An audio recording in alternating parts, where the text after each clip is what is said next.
Okay जी, welcome back. Supply chain management के ऊपर हम बात कर रहे थे। उसकी डेफिनेशन एक दफा फिर से देखिए। The management of a network of relationships with in a firm and between interdependent organisations and business units consisting of material suppliers, purchasing, production facilities, logistics, marketing, and related systems that facilitate the forward and reverse flow of materials, services, finances, and information from the original producer to the final customer with the benefits of adding value, maximizing profitability through efficiencies and achieving customer satisfaction. ठीक है, तो इस definition में भी हमने देखा कि supply chain management is of bigger concern और लॉजिस्टिक्स उसका एक स्मॉल पोर्शन है। अब हम बात करते हैं कि प्रोक्योरमेंट का मतलब क्या होगा। तो procurement include developing fundamental requirements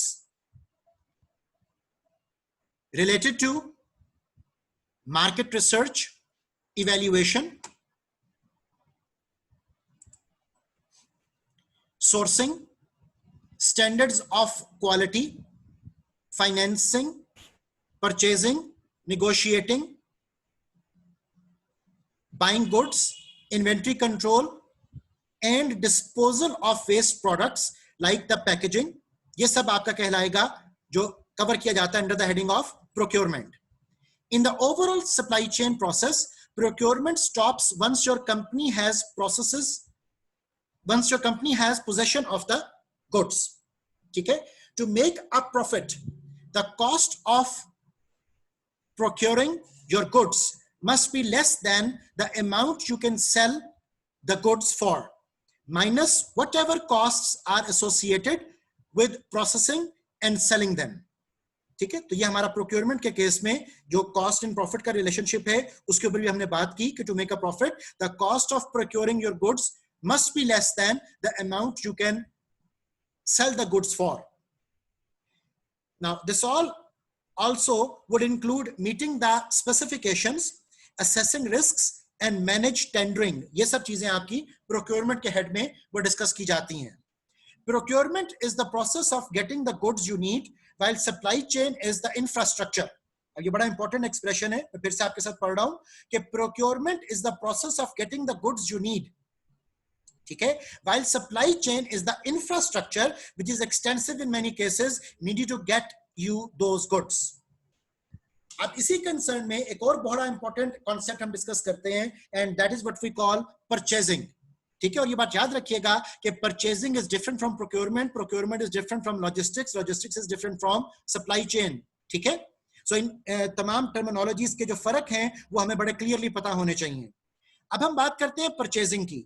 Purchasing would mean that the term purchasing generally means the process of ordering and receiving products and services.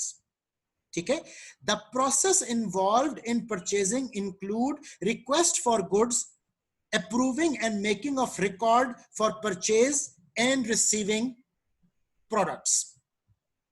ठीक है, तो ये हर कॉन्सेप्ट के अंदर हमारे पास जाहिर है कि एक पर्टिकुलर कॉन्टेक्स्ट मौजूद है जिस कॉन्टेक्स्ट में उस टर्म को हम यूज वो कर सकते हैं. यहां तक कुछ डिस्कशन हमने की है कि what is industry value chain, what is value web, what is value को क्रिएशन. उसके बाद हमने बात की है कि सप्लाई चेन नेटवर्क क्या होता है, डिमांड चेन नेटवर्क क्या होता है, और डीडीएसएन, डिमांड ड्रिवन आपके जो सप्लाई नेटवर्क्स हैं उसके ऊपर हमने कुछ डिस्कशन वो की है. अब जो हमारी डिस्कशन शुरू हो रही है that is related to corporate value chain. Corporate value chain का वर्ड जब आप पिक करते हो तो रिमेंबर कि इस वक्त अब हम ऑर्गेनाइजेशन के जो इनसाइड की स्टोरी है उसके ऊपर बात कर रहे हैं. ठीक है, ऑर्गेनाइजेशन के विद इन क्या हो रहा है.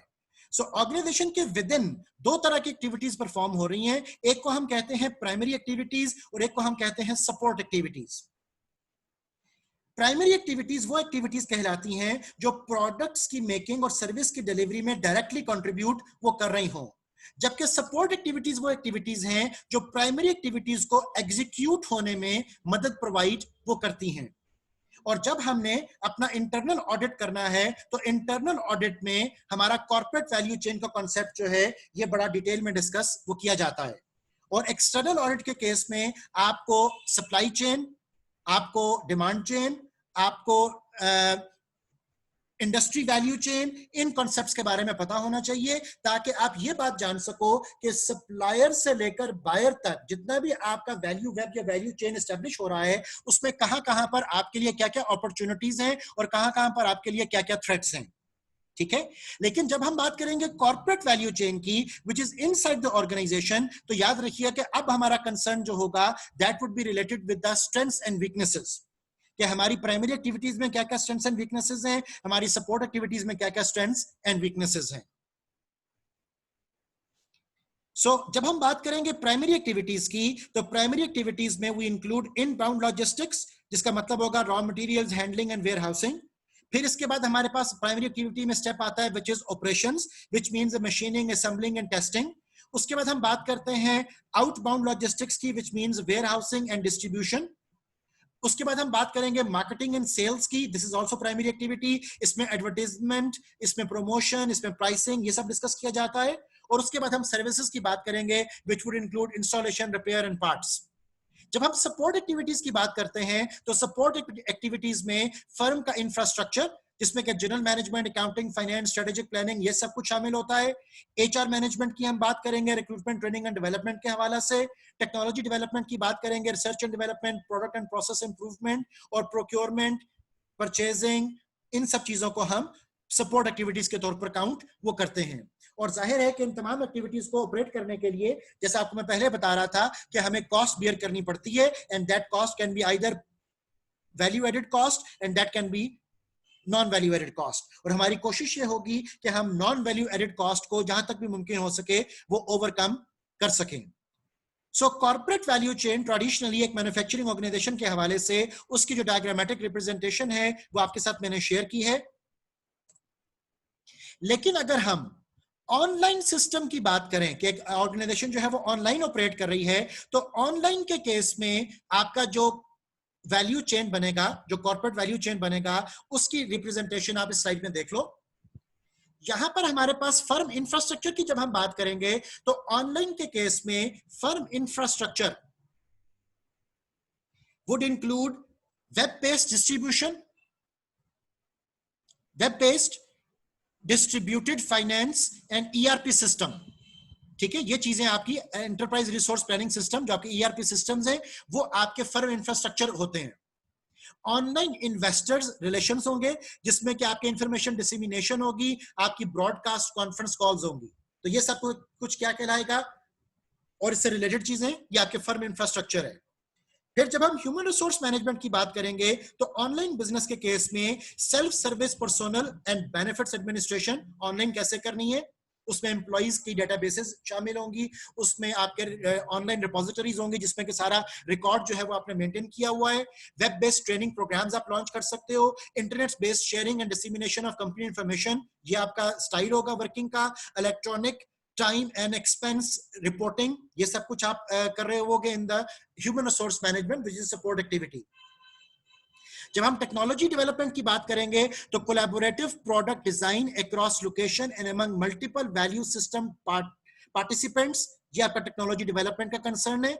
Knowledge directories is accessible from all parts of the organisation, ये टेक्नोलॉजी डेवलपमेंट का पार्ट होगा कि सब लोगों को नॉलेज की जो है वो रसाई हो, आपकी जितनी भी नॉलेज रिपोजिटरीज हैं उन तक तमाम मैनेजर्स की एक्सेस हो, ताकि इंफॉर्मेशन फ्लो में कहीं पर कोई कंजेशन, कंस्ट्रेंट, बॉटलनेक वो ना आए। Real time access by R and D online basis के ऊपर सेल्स के हवाले से, सर्विस के हवाले से वो प्रोवाइड होनी चाहिए। प्रोक्योरमेंट के केस में हम इंटरनेट एनेबल्ड डिमांड प्लानिंग इसको लेकर आएंगे।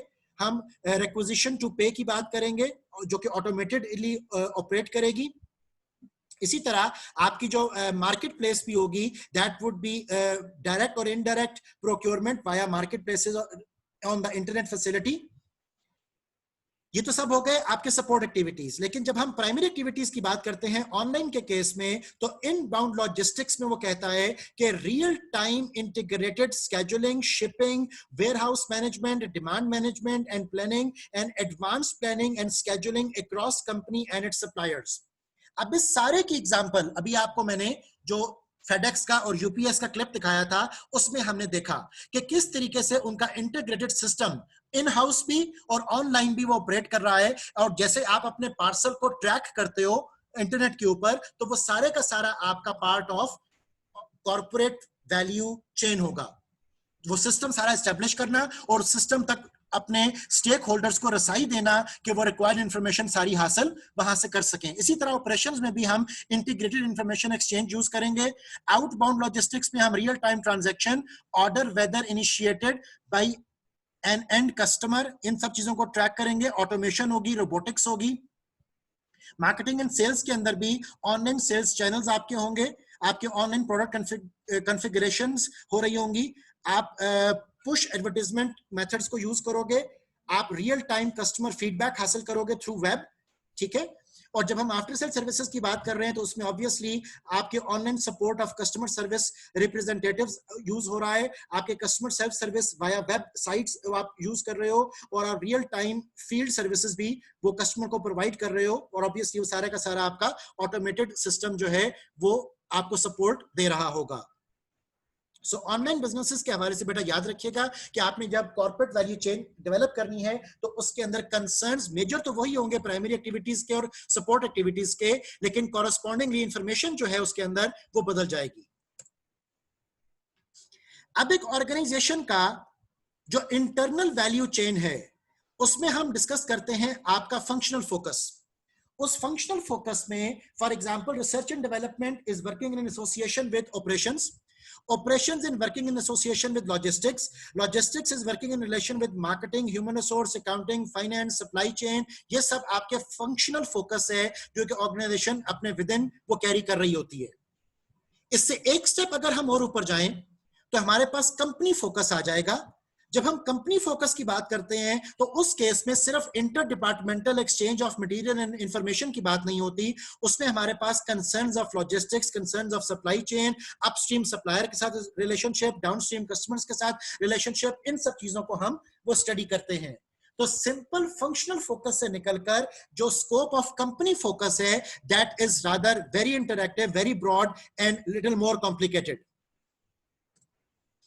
इसके बाद जब हम कंपनी फोकस से भी अपने आप को एक स्टेप आगे और लेकर जाएं तो हम सप्लाई चेन मैनेजमेंट के केस में लिंक्ड वैल्यू चेन्स की बात करते हैं। अब लिंक्ड वैल्यू चेन्स में क्या होगा कि एक तो आपकी फोकल फर्म है, लेकिन फोकल फर्म के अलावा सप्लायर का अपना एक फंक्शनल फोकस है, उसका अपना कंपनी फोकस है, सप्लायर का एक अपना फंक्शनल फोकस है, एक अपना कंपनी फोकस है। इस तरह कस्टमर B2B के केस में उसका एक अपना फंक्शनल फोकस है, उसका एक अपना कंपनी फोकस है। तो अब क्या होगा कि जब हम लिंक्ड वैल्यू चेन्स की बात करते हैं तो उसमें इंटरनल बिजनेस प्रोसेसेस जो होंगे वो external constituents and third parties और जो वैल्यू वेब के कंपोनेंट्स हैं उन सब के साथ एसोसिएटेड होंगे। अब हमारी डिस्कशन कुछ कल्चरल कंपिटेंस के हवाले से चलती है। कल्चरल कंपिटेंस के बारे में कहा जाता है कि cultural competence is the ability to interact effectively with people from different cultures beyond the boundaries of their own cultural interpretations and biases।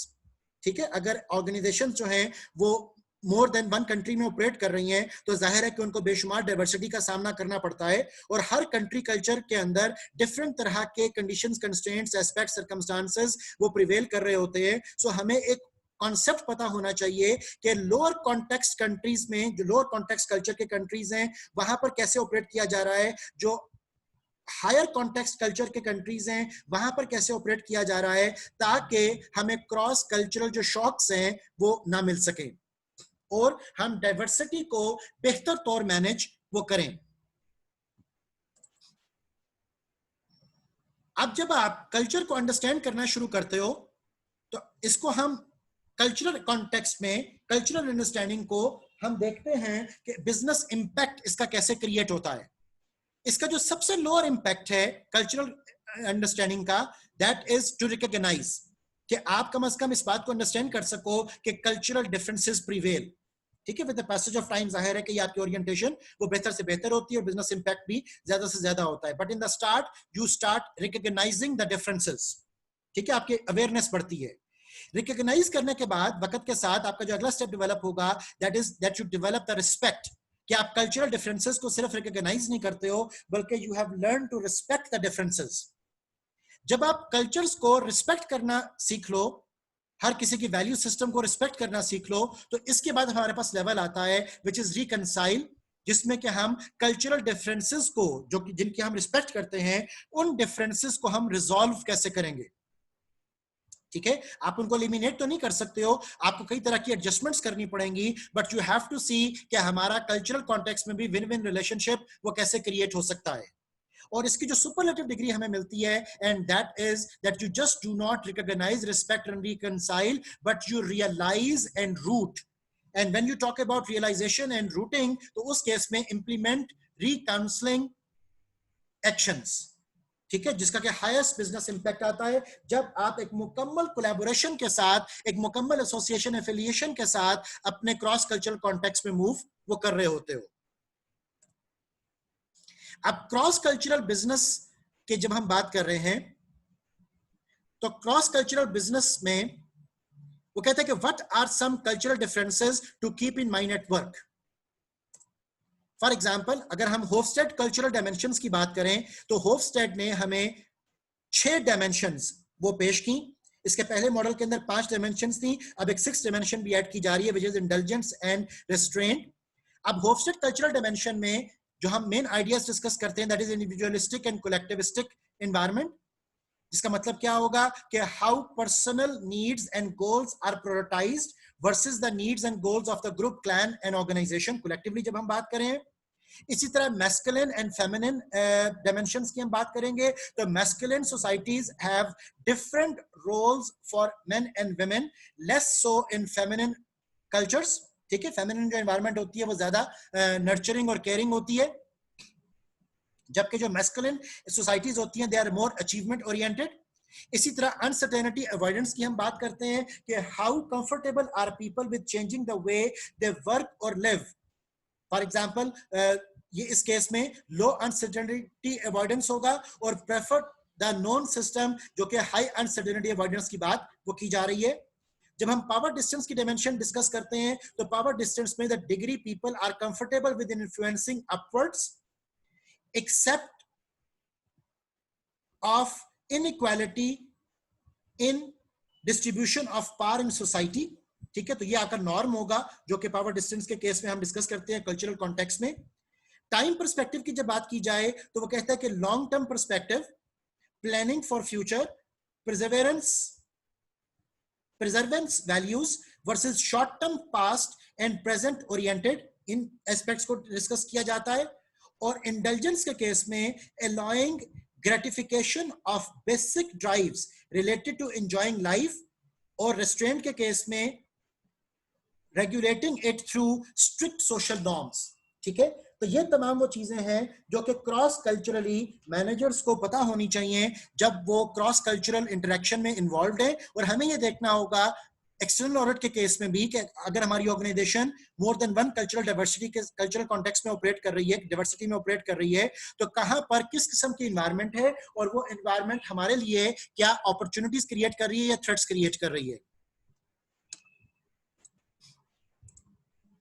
अब डिफरेंट कंट्रीज का एक कंपैरिजन आपको मैं यहां पर दिखा रहा हूं, जैसा कि Australia, Canada, England, France, Greece, Italy, Japan, Mexico, Singapore, Sweden, United States, Venezuela. So different countries का मैंने कॉन्टेक्स्ट आपके सामने रखा हुआ है और उसको मैंने क्रॉस कल्चरली कंपैरिजन में आपके साथ पेश किया है कि फॉर एग्जांपल अगर हम बात करें ऑस्ट्रेलिया की, तो it is more individualistic, the power distance is small, the uncertainty avoidance is moderate and achievement in nurturing is rather towards the stronger side। ठीक है, सो हम क्रॉस कल्चरली इस बात को विजुअलाइज कर सकते हैं कि किस किस्म के एनवायरनमेंट का हमें एक्सपोजर वो मिल रहा है। सेम केस अगर हम ग्लोबल हाइलाइट्स की बात करें, तो डिफरेंट कंट्रीज की लिस्ट मैंने आपके सामने डिफरेंट डायमेंशंस के हवाले से वो यहां पर कोट की हुई है। For example, in case of assertiveness, future orientation, gender differentiation, uncertainty avoidance, power distance, individualism versus collectivism, in group collectivism, performance orientation, human orientation, आप देख सकते हो कि कंट्रीज की रेटिंग लो, मॉडरेट और हाई वो किस तरीके से की जा रही है। Right? So we have to be very much careful कि जब हम एक्सटर्नल ऑडिट की बात कर रहे हैं और in case of that we are dealing with more than one country or one cultural context, तो हम उन cultures को भी understand कर सकें जहां पर हमारी organization operate वो कर रही है।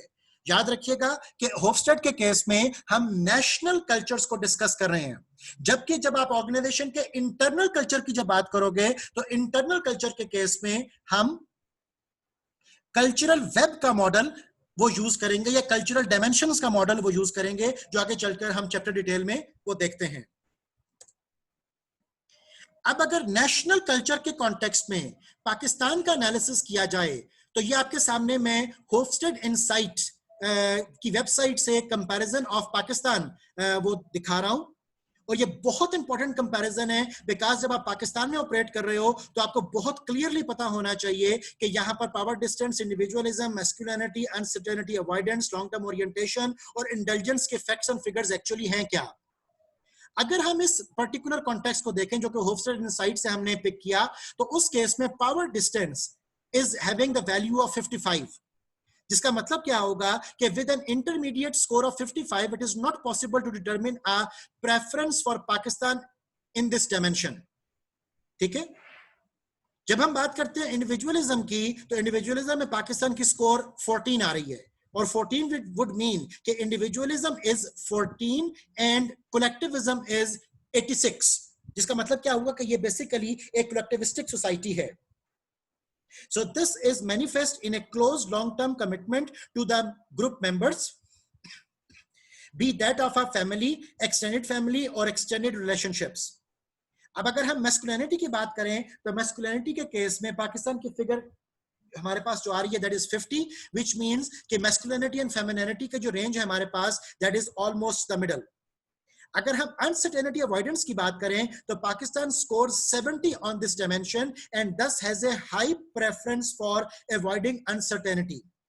ठीक है, अनसर्टेनिटी की अवॉइडेंस जो है वो ज्यादा है क्योंकि 70 हमारे पास फिगर आ रहा है अनसर्टेनिटी की अवॉइडेंस का और 30 हमारे पास होगा एक्सेप्टेंस का। इसी तरह long term orientation is again 50, जो कि हमें इन डिफरेंट सा सिचुएशन में लेकर आ रहा है। यहां तक तो बात अंडरस्टैंडेबल थी, लेकिन जब हम इंडल्जेंस को देखते हैं तो होफस्टेड इनसाइट के मुताबिक हमारी जो इंडल्जेंस की वैल्यू है that is 0। Now that is a big shame. इसकी इंटरप्रिटेशन देखिएगा, अगर हम इंटेलिजेंस वर्सेस रिस्ट्रेंट सोसाइटी की बात करते हैं तो कहा जाता है कि Pakistan is an extremely with an extremely score of 0 on this dimension can be said to be a very restraint society. Okay, societies with low score in this dimension have a tendency to cynicism and pessimism. Now just look at these expressions जो पाकिस्तान के बारे में coat किए जाते हैं, और पाकिस्तान 0 है, इसका मतलब है कि यहाँ पर cynicism और pessimism जो होगा वो मैक्सिमम पर होगा। Also, in contrast to indulgent societies, restrained societies do not put much emphasis on leisure time and control the gratification of their desires. People with this orientation have the perception that their actions are restrained by social norms and feel that indulging themselves is somewhat wrong. Okay? तो यहां से अब हमें एक perspective नजर आया कि western society भी जब पाकिस्तान को विजुअलाइज करती है तो वो किस कॉन्टेक्स्ट में विजुअलाइज करती है। आप होफस्टेड इनसाइट की वेबसाइट पर जाकर कई कंट्रीज के एनालिसिस देख सकते हो कि किस तरीके से वहां पर power distance, individualism, masculinity, uncertainty avoidance, long term orientation और इंडल्जेंस के फैक्टर्स को डिस्कस वो किया गया है। और हमें यह देखना पड़ेगा कि इन तमाम कॉन्टेक्स्ट के अंदर हमारे लिए एक्सटर्नल ऑडिट के हवाला से कहां-कहां पर क्या-क्या अपॉर्चुनिटीज हैं और कहां-कहां पर क्या-क्या कल्चरल थ्रेट्स वो प्रिवेल कर सकते हैं। अब इन सारी चीजों की एप्लीकेशन आपके सामने मैं पेश कर रहा हूं। For example, priorities of cultural values में मैं 3 थ्योरीज आपके सामने रख रहा हूं। Theory A which is talking about the American society, Theory J, which is talking about the Japanese society, because ये दो हमारे पास major schools of thought आते हैं, management sciences, American school of thought and Japanese school of thought। और फिर हम देखेंगे Theory Z। अब Theory Z की जरूरत हमें क्यों पड़ी, जिसको हम modified American भी कहते हैं। इसकी वजह यह थी कि after the World War II जब Japanese firms ने अमेरिका में जाकर काम करना शुरू किया तो उनको बेपनाह कल्चरल शॉक फेस करना पड़ा, because the style of Japanese management was very different from the American management. तो जब हम जापानीज ऑर्गेनाइजेशंस को अमेरिकन कॉन्टेक्स्ट में देखते हैं तो वहां पर थ्योरी ए और थ्योरी जे कोलैप्स कर जाएंगे और वहां पर एक न्यू थ्योरी इवॉल्व हुई which was theory G, and that is what we call modified American. अब इनमें फर्क क्या है कल्चरल कॉन्टेक्स्ट में हम देख रहे हैं, जब हम टाइप ए अमेरिकन की बात करते हैं तो वहां पर शॉर्ट टर्म एम्प्लॉयमेंट होगी, इंडिविजुअल डिसीजन मेकिंग होगी, इंडिविजुअल रिस्पॉन्सिबिलिटी होगी, रैपिड इवैल्यूएशन एंड प्रमोशन होगा, एक्सप्लिसिट फॉर्मलाइज्ड कंट्रोल होगा। जिसके बरक्स जब हम थ्योरी जे या टाइप जे की बात कर रहे हैं जापानीज कॉन्टेक्स्ट में, तो वहां पर शॉर्ट टर्म एम्प्लॉयमेंट की बजाय लाइफ टाइम एम्प्लॉयमेंट है, वहां पर इंडिविजुअल डिसीजन की बजाय कंसेंसस पर डिसीजन मेकिंग किया जाता है, वहां पर इंडिविजुअल रिस्पॉन्सिबिलिटी की बजाय कलेक्टिव रिस्पॉन्सिबिलिटी होती है, वहां पर रैपिड इवैल्यूएशन की बजाय स्लो इवैल्यूएशन होती है। तो कॉन्टेक्स्ट ऑल टुगेदर चेंज हो गया। लेकिन जब जापानीज फर्म्स ने अमेरिका में जाकर काम करना शुरू किया तो वहां पर हमें मॉडिफाइड अमेरिकन का जो कॉन्टेक्स्ट है वो मिला, जिसमें कि long term employment, collective decision making, individual responsibility, slow evaluation and promotion, implicit informal control, moderately specialized career path और holistic concern for employees जैसे पॉइंट्स जो थे वो नजर आए। और ये बेसिकली क्या किया हमने थ्योरी जी के केस में टाइप जी या टाइप जे और टाइप ए इन दोनों को मर्ज करके एक मॉडिफाइड कॉन्टेक्स्ट डेवलप किया जो कि मॉडरेटली जापानीज फर्म्स को अमेरिकन सोसाइटी में सर्वाइवल के लिए सर्कमस्टांसेस प्रोवाइड वो करेगा। Therefore, कल्चरल कॉन्टेक्स्ट को समझकर हम इस बात को अंडरस्टैंड कर सकते हैं कि अगर हम भी क्रॉस कल्चरली मूव करें तो वहां पर हमें किस किस्म की फ्लेक्सिबिलिटी, अडैप्टेबिलिटी की जरूरत वो होगी। यहां पर हमारी डिस्कशन खत्म होती है related to the topic we started. इंशाल्लाह नेक्स्ट टाइम हम यहीं से बात को शुरू करेंगे। See you in the next session.